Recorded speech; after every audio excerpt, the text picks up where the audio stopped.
ഇപ്പോ കഴിഞ്ഞ UDF ഭരിക്കുന്ന സമയത്ത് 2 വൈസ് ചാൻസലർമാരെ നിങ്ങളാക്കിയവർ ഇന്ന് BJP ആണ്, BJPയുടെ സ്ഥാനാർത്ഥികളാണ്. കാലിക്കറ്റ് യൂണിവേഴ്സിറ്റിയിലെ പ്രൊഫസർ അബ്ദുസലാം ഓർമ്മയില്ലേ? ഇബ്രാഹിം ഓർമ്മയില്ലേ അബ്ദുസലാമിനെ? അദ്ദേഹം ഇപ്പൊ എവിടെയാണ്? അതുപോലെ തന്നെ രാധാകൃഷ്ണൻ ഇപ്പൊ എവിടെയാണ്? ഏതെങ്കിലും ഒരു കമ്മ്യൂണിസ്റ്റ് സർക്കാർ നിയോഗിച്ച വൈസ് ചാൻസലർ BJPയിൽ ചേർന്നിട്ടുണ്ടോ? ഉന്നത വിദ്യാഭ്യാസ വകുപ്പിന്റെ ബില്ല് സഭയിൽ ചർച്ച നടക്കുന്നതിനിടെ KT ജലീൽ MLA പറഞ്ഞ കാര്യമാണിത്. UDFന് വേണ്ടി ബിൽ ഭേദഗതിയെക്കുറിച്ച് സംസാരിക്കാൻ വണ്ടൂർ MLA AP അനിൽകുമാറാണ് എഴുന്നേറ്റത്. ആ സമയത്താണ് ജലീൽ ഈ കാര്യം പറയുന്നത്. ജലീൽ പറഞ്ഞ വളരെ സുപ്രധാനമായ പോയിന്റാണ്. 2011-16 കാലത്ത് UDF സർക്കാർ നിയമിച്ച വൈസ് ചാൻസലർമാർ 2 പേർ ഇപ്പോൾ BJPയിലാണ്. 2 പേർക്കും കഴിഞ്ഞ ലോക്സഭാ ഇലക്ഷനിൽ സീറ്റുണ്ടായിരുന്നു. അതിന് മുമ്പത്തെ ഇലക്ഷനകത്തും സീറ്റുകളുണ്ടായിരുന്നു.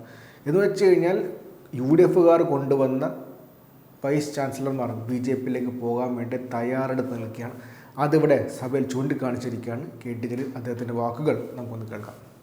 സർ, ഇത്തരത്തിലുള്ള ഒരു ഭേദഗതിക്ക് അനുസൃതമായിട്ടുള്ള സാഹചര്യം നമ്മൾ മറന്നു പോകരുത്. ഇത് ഈ ഗവൺമെൻറ്റിനും ഈ വിദ്യാഭ്യാസ മന്ത്രിക്കും മാത്രം ആപ്ലിക്കബിൾ ആയിട്ടുള്ളൊരു കാര്യമല്ല.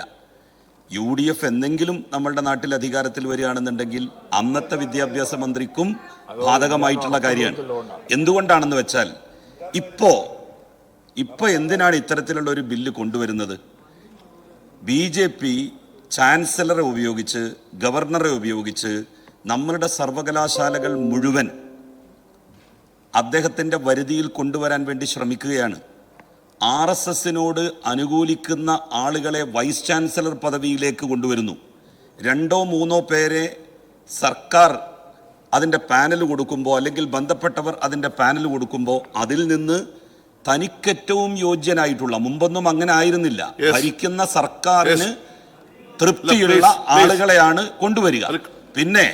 പിന്നെ ഞാൻ ഒരു കാര്യവും കൂടി പറയുന്നു. ഒരിക്കലും തന്നെ ഈ സർക്കാർ RSS വൽക്കരണത്തെ ഒറ്റ മിനിറ്റ് കൂടി ഈ RSS വൽക്കരണത്തെ ഒരിക്കലും പ്രോത്സാഹിപ്പിക്കില്ല. കാരണം കഴിഞ്ഞ UDF ഭരിക്കുന്ന സമയത്ത് 2 വൈസ് ചാൻസലർമാരെ നിങ്ങളാക്കിയവർ ഇന്ന് BJPയാണ്, BJPയുടെ സ്ഥാനാർത്ഥികളാണ്.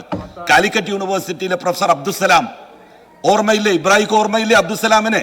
അദ്ദേഹം ഇപ്പൊ എവിടെയാണ്? അതുപോലെ തന്നെ രാധാകൃഷ്ണൻ ഇപ്പൊ എവിടെയാണ്? ഈ 2 പേരെ നിങ്ങൾ ഇതുപോലെ കമ്മ്യൂണിസ്റ്റ് വൽക്കരണവും അതുപോലെ തന്നെ കാവ്യവൽക്കരണവും പറഞ്ഞു. അല്ല, കമ്മ്യൂണിസ്റ്റ് വൽക്കരണവും കാവ്യവൽക്കരണവും പറഞ്ഞു. ഏതാണ് കൂടുതൽ അപകടകരം? ഏതെങ്കിലും ഒരു കമ്മ്യൂണിസ്റ്റ് സർക്കാർ നിയോഗിച്ച വൈസ് ചാൻസലർ BJPയിൽ ചേർന്നിട്ടുണ്ടോ? കാവ്യ പൊളിച്ചിട്ടുണ്ടോ? അബ്ദുസലാം ചെയ്തില്ലേ?